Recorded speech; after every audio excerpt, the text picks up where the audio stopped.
Hello, কেমন আছেন সবাই? আশা করি সবাই অনেক ভালো আছেন। আমি আবারও হাজির হলাম শালুক ফুলের লাজ নাই, পর্ব 18। লিখেছে রাজিয়া রহমান। সময় তার নিজের আপন গতিতে কেটে যায়। তেমনই কাটছে ধ্রুব আর শালুকের সময়। শালুক আজ এক সপ্তাহ ধরে বই নিয়ে বসেছে। সারাদিন অখণ্ড অবসর তার। এই অবসর শালুকের সহ্য হচ্ছে না। দম বন্ধ লাগছে শালুকের। ধ্রুব সকালে রান্না করে বের হয়ে যায়। রাতে ফিরে ঘন্টায় ঘন্টায় শালুককে কল দিয়ে কি করছে কি লাগবে জিজ্ঞেস করে। ধ্রুব এরকম আন্তরিকতা শালুককে আরো বিব্রত করে। কেন জানি শালুকের মনে হয় ধ্রুব হয়তো শালুককে একটু একটু ভালোবাসে। আবার পরক্ষণেই মনে হয় যে শালুক ভুল ভাবছে। তেও তো পারে ধ্রুব এমনিতেই শালুককে কেয়ার করছে। এটা তো ধ্রুবর পুরনো স্বভাব। এইসব হাবিজাবি ভাবতে ভাবতে শালুকের মনে পড়লো শালুক একটা কম্পোজিশন পড়তে বসেছে। পড়া বাদ দিয়ে এসব এলোমেলো ভাবনা ভাবছে। ধ্রুবর হাতে ফিরলে নিশ্চিত পড়া ধরবে। কেন জানি শালুকের লজ্জা লজ্জা লাগে ধ্রুবকে ঠিকঠাক পড়া দিতে না পারলে। অথচ আগে এরকম লাগতো না। একটা ঘটনাকে কেন্দ্র করে মন মানসিকতা এভাবে বদলে যাবে তা কি শালুক কখনো ভেবেছে? ধ্রুব একটা বড় শপে সেলসম্যানের চাকরি নিল।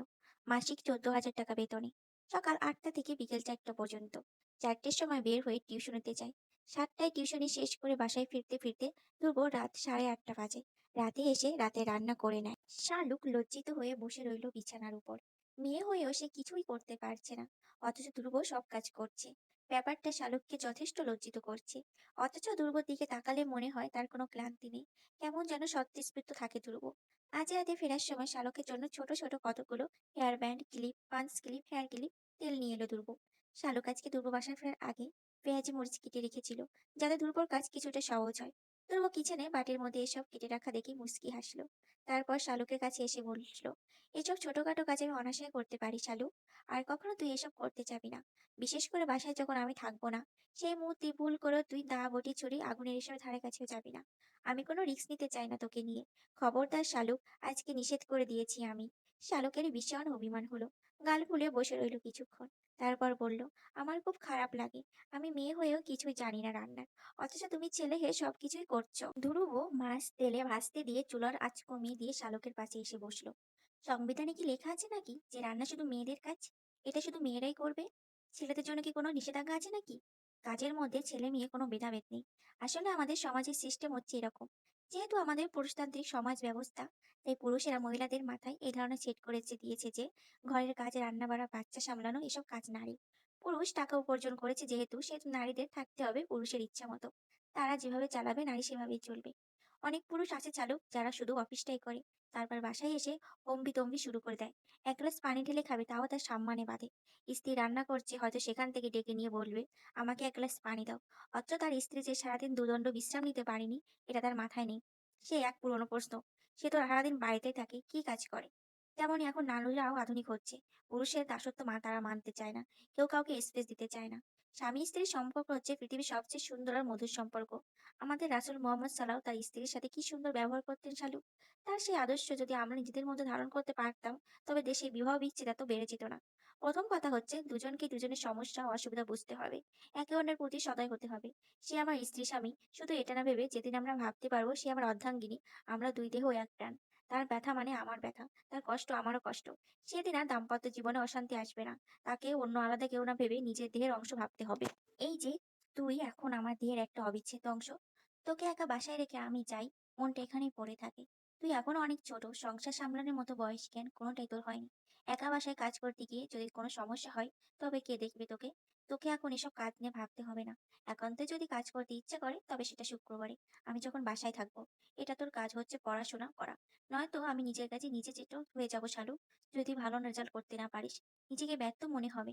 শালুক চুপ করে রইল। ধ্রুব দৌড়ে গেল রান্নাঘরের দিকে, মাছ পুড়ে যাবে বলে। ধ্রুব চলে যেতেই শালুক মুচকি হাসলো। বিবাহ নামক বন্ধনটির এত শক্তিটা শালুক আগে জানতো না। ধ্রুবের মতো মানুষকেও কেমন আবেগী করে দেয়। যাকে বিয়ের আগে শালুক লৌহ মানব ভাবতো, তারও একটা কোমল মন আছে। ভাবলেই চমকে ওঠে শালুক। সারা শরীর মন জুড়ে এক ভালো লাগার আবেশ কাজ করে। শালুক নিজের পড়া শেষ করে রাখলো। ধ্রুব মাছ ভাত ডাল রান্না করে সব প্লেটে বাটিতে করে বেড়ে নিয়ে এলো। দুজন মিলে খাওয়া শেষ করে ধ্রুব শালুকের পড়া ধরলো। শালুকের পড়ায় উন্নতি হচ্ছে বুঝতে পেরে ধ্রুবর ভীষণ ভালো লাগলো। পড়া শেষ হতে ধ্রুব তেল নিয়ে শালুকে চুল বেঁধে দিল। বেনি করে দিল দুটো। শালুকে তখন ভীষণ করে বড় চাচি মেজো চাচির কথা মনে পড়লো। ঢাকায় আসার পর শালুক একদিনও চুলে চিরুনি লাগায়নি। আগে থেকে অভ্যাস না থাকায় চুল বাঁধার ব্যাপারে, চুলে তেল দেওয়ার ব্যাপারে শালুকের বিরক্ত লাগে। রাতে শুতে গিয়ে ধ্রুব মনে হলো পাশে একটা ফ্রিজ লাগবে, শালুকের জন্য একটা পড়ার টেবিল লাগবে, একটা ড্রেসিং টেবিল লাগবে, একটা ওয়ার্ড্রপ লাগবে। 22,000 টাকা মাসিক ইনকাম, যেখানে সেখানে নিজেদের সংসার খরচ বাসা ভাড়া মিলে হয়ে যায় কোনো মতে। বাকিটা কিভাবে করবে ধ্রুব? শালুকের নিশ্চয়ই ভীষণ অসুবিধা হয়। একটা ফ্রিজ হলে গরম লাগলে শালুক ঠান্ডা পানি খেতে পারতো, মাছ মাংস ফ্রিজে রাখতে পারতো। এখন যা আনা হয় তা রাখার জায়গা নেই, চুলায় জাল করে রাখতে হয়। শালুকের জামা কাপড় সব শপিং ব্যাগে গুছিয়ে রাখা। শালুক কিছুক্ষণ পর চুপ করে থেকে শুয়ে ধ্রুবকে বলল, আপনি দুটো প্যান্ট কিনছেন না কেন? প্রতিদিন একটা জিন্স প্যান্ট পরে বাইরে বের হয়ে যান। ধ্রুব হাসলো। প্রতিদিন প্যান্ট পরতে গেলে ধ্রুব নিজেরও মনে হয় আর একটা প্যান্ট দরকার, কিন্তু তারপরও আর কেনা হয়ে ওঠে না। নানান দিক ভেবে নিজের জন্য কিছুই কিনে নিতে খারাপ লাগে। মনে হয় অযথাই টাকা নষ্ট। শালক কড়া গলায় বলল, কাল যদি নতুন প্যান্ট ছাড়া বাসায় ফেরেন, তবে মনে রাখবেন আমি আপনার এই প্যান্টটাও কেটে কুচি কুচি করে দেবো। লুঙ্গি পরে বের হবেন তখন আপনি। তোমার ভীষণ ভালো লাগলো তার জন্য শালকের এই তৎপরতা দেখে। শালক ঘুমিয়ে পড়লো, ধ্রুব তো খুব। শালক ঘুমালে ধ্রুব শালকের একটা হাত টেনে নিজের বুকের উপর চেপে ধরে ফিস ফিস করে বলল, কবে তোকে বলতে পারবো তুই আমার কেশবতী, আমার বোকা ফুল, আমার ভালোবাসা তুই, যাকে সবসময় সবার কাছ থেকে বিশেষ করে আদনান ভাইয়ের হাত থেকে রক্ষা করতে চেয়েছি। কেউ জানে না, শুধু আমি জানি তোকে কত যত্নে আদনান ভাইয়ের নাগাল থেকে দূরে সরে রেখেছি। শুধুমাত্র আদনান ভাইয়ের কুনজর তোর উপর পড়বে বলে। হল বন্ধ না হওয়া সত্ত্বেও আমি বাড়িতে ছুটে গেছি আদনান ভাই যেদিন দেশে এসেছে তার পরদিন। আমি তো জানি আদনান ভাইয়ের যে গাছেরও খাবার তলারও কুড়াবার স্বভাব, সে তো স্কুল লাইফ থেকে এরকম ছিল। তোর মনে আছে শাহরুখ? আমি কিন্তু বাড়ি ছেড়েছি আদনান ভাই বিদেশ যাওয়ার 2 দিন পর। তা না হলে আমিও বাড়িতে থাকতাম, যাতে বিশ্ববিদ্যালয়ে পড়াশোনা চালিয়ে যেতাম, যাতে করে তোকে চোখে চোখে রাখতে পারি। তুই শুধু আমার শালুক। ঘাপটি মেরে ঘুমের ভান করে শুয়ে থেকে শালুক সবটা শুনলো। তারপর শুনতে শালুকের সারা শরীর যেন কেঁপে উঠলো কেমন করে। তার মানে ধ্রুব ভাই তাকে ভালোবাসতো? সেই ছোটবেলা থেকে ধ্রুব ভাই তাকে ভালোবাসে, অথচ সে বুঝতেও পারেনি। আর ধ্রুব ভাই সে নিজেও খুব সুন্দর করে লুকিয়ে গেছে ব্যাপারটা শালকের থেকে। শালকের কেমন উষ্ঠ উষ্ঠ লাগতে লাগলো। নিজে দুই কানিকে অবিশ্বাস হলো কিছু সময়ের জন্য। হয়তো সে ভুল শুনেছে এসব। ধ্রুব টের পেলো শালুক জেগে আছে এবং সবটা শুনে এখন স্থির থাকতে পারছে না। ধ্রুবর কিছুটা লজ্জা লাগলো। তারপর নিজেকে সামনে নিয়ে মৃদু সুরে বলল, শালুক। বোকার মতো শালুকে হ্যাঁ বলে দিল। তারপর হ্যাঁ বলায় শালুক বুঝতে পারলো সে ভুল করে ফেলেছে। ধ্রুব এখন জেনে গেছে শালুক যে জেগে আছে। ধ্রুব হেসে বলল, আমি তোকে ভীষণ ভালোবাসি শালুক। আমার জীবনের প্রথম ও শেষ ভালোবাসা তুই শালুক।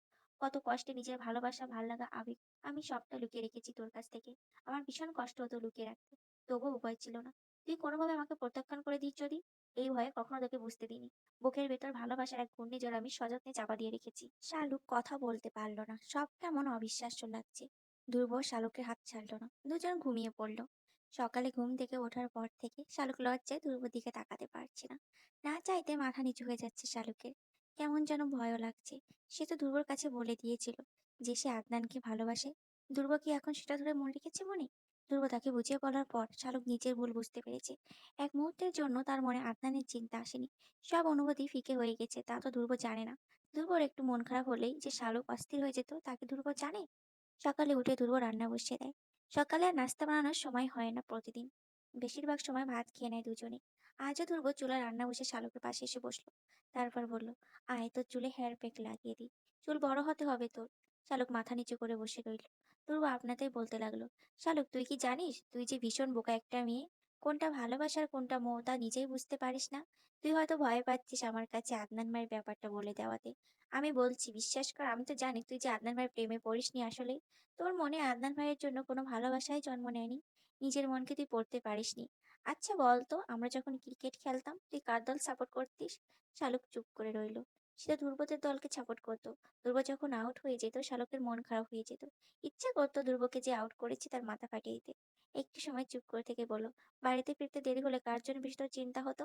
শালুক চুপ করে রইল। সে ছোট ছিল তখন, ভালোবাসা বুঝতো না সেভাবে, কিন্তু তবুও তার মনে কেমন আনচান করতো ধ্রুবর জন্য। ধ্রুবর কিছু হলে শালুকের মনে হতো ধ্রুব না জানি কত কষ্ট পাচ্ছে। সেদিনও ধ্রুব রাগ করে বাড়ি থেকে বের হয়ে যাওয়ার পর শালুকের মনে হয়েছে তার নিঃশ্বাস বন্ধ হয়ে যাবে ধ্রুবকে না দেখলে। ধ্রুব রাবার দিয়ে চুল বেঁধে দিল, বলল, ভালোবাসার ভালো লাগে ব্যাপারটাও তুই বুঝে উঠতে পারিসনি বলেই তো বুঝতে পারিসনি কাকে ভালোবাসিস। তবে তুই না বললেও আমি ঠিকই বুঝেছি তুই আমাকে ভীষণ ভালোবাসিস। চুলে শ্যাম্পু করে নিস, একটু পর গোসল করি, আমি খাবার নিয়ে আসছি। ধ্রুব চলে গেল রান্নাঘরে।